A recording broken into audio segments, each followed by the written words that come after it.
Hey, it's Megan with WTI, and my husband and I recently got a new Nespresso machine, and while we totally love it, we quickly noticed how fast we were going through the coffee pods.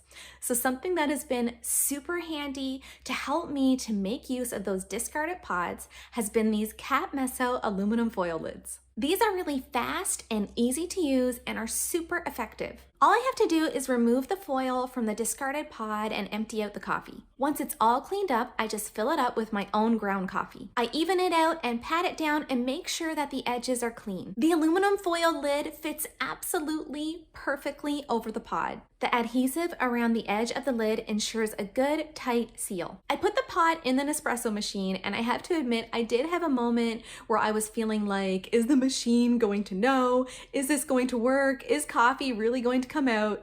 But I was so happy to see that it worked perfectly. The coffee comes out perfectly brewed and delicious, just like a brand new pod. I've been so impressed to see how these aluminum foil lids make it possible for me to reuse my old Nespresso pods. I'm so glad that I will be wasting less pods from now on.